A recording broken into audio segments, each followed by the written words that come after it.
Bonjour, je suis ici pour vous présenter mon plan de croissance professionnelle. Le contexte est que j'en suis à ma première année d'enseignement. En début de carrière, j'enseigne la deuxième année en français immersion. Dans ma classe, il y a beaucoup de profils d'élèves variés, dont ceux qui présentent des besoins particuliers et des difficultés au niveau de l'attention et dans l'engagement lorsqu'il s'agit de l'enseignement. Mon objectif numéro un, ce serait d'approfondir ma capacité à planifier, à mettre en œuvre les actions pédagogiques différenciées pour soutenir l'attention et l'engagement des élèves pendant que j'enseigne.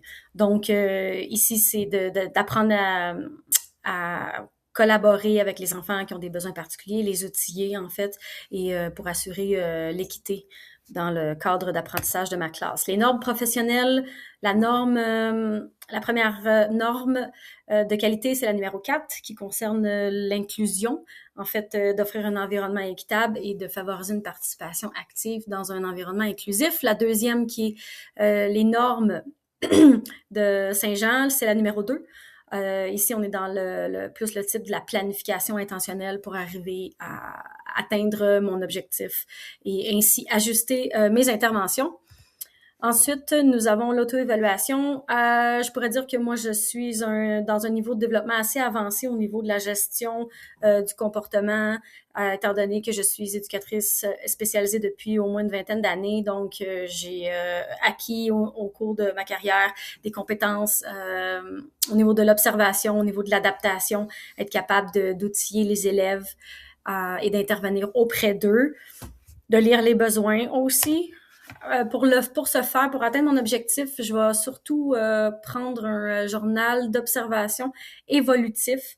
Je vais collecter des données sur l'attention, l'engagement des élèves pour appuyer mes décisions pédagogiques et pour pouvoir revenir ensuite à mes outils, à mes observations et mes notes pour m'adapter, m'ajuster.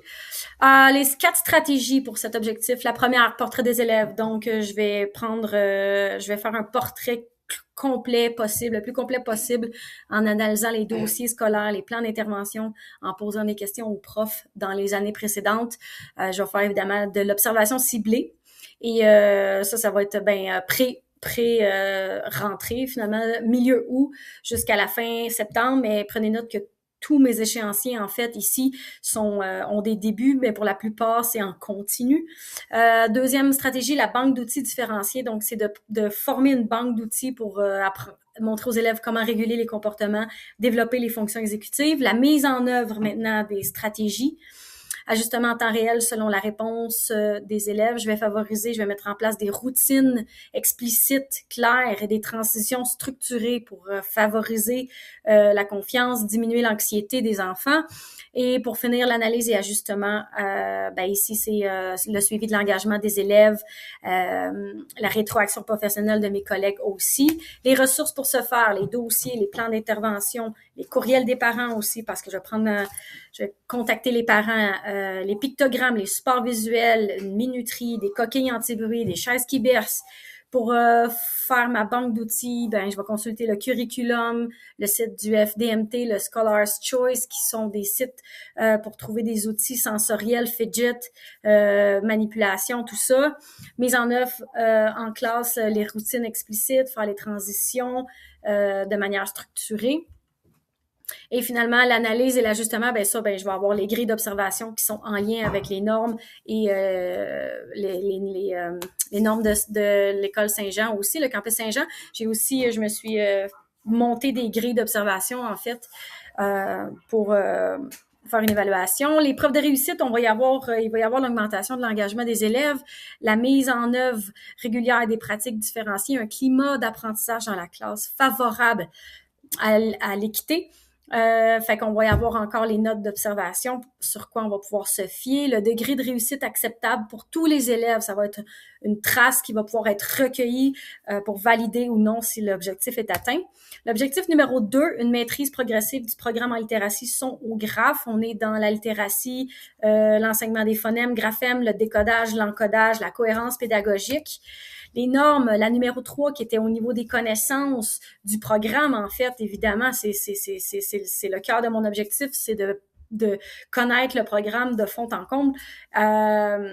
et de pouvoir l'enseigner explicitement. Au niveau Saint-Jean, c'est la numéro 4, la maîtrise et l'implantation, donc de faire les plans de leçons en fonction du programme de son au graphe.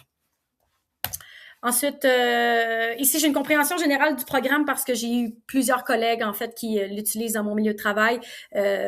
Par contre, je n'ai jamais explicitement enseigné le programme et je connais très peu. Je vois surtout ici et là. Donc, je veux passer une connaissance générale à une mise en œuvre intentionnelle et profonde. L'artefact, ben, ça va être le programme son au graphe. Ici, on voit un petit exemple, là. Quand on veut apprendre aux enfants de faire des associations, en fait, de ou d'où. Et là, ben, on va se faire des ajustements selon les besoins des élèves et de suivre la progression littératie, les stratégies appropriation du programme, l'analyse du guide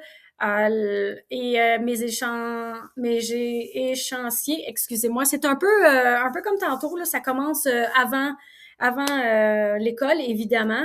Et tout au long de l'année scolaire, ben, on s'améliore. Là. Alors, le son graphe, la mise en œuvre et l'analyse aussi par la suite. Les ressources, ben, le guide, les tableaux TNI, les tableaux blancs, le suivi des apprentissages, les preuves de réussite, ben on va voir une progression observable des élèves dans au moins 2 évaluations son au graphe, la rétroaction positive de mes collègues, les résultats des tests de rendement de l'Alberta aussi pourront m'aider. Alors, merci beaucoup de m'avoir écouté et j'espère que vous avez bien saisi le choix de mes objectifs et les raisons qui expliquent pourquoi les objectifs que j'ai choisis sont importantes dans ma première année d'enseignement, tant au niveau de la gestion des besoins particuliers que du programme de littératie. Merci.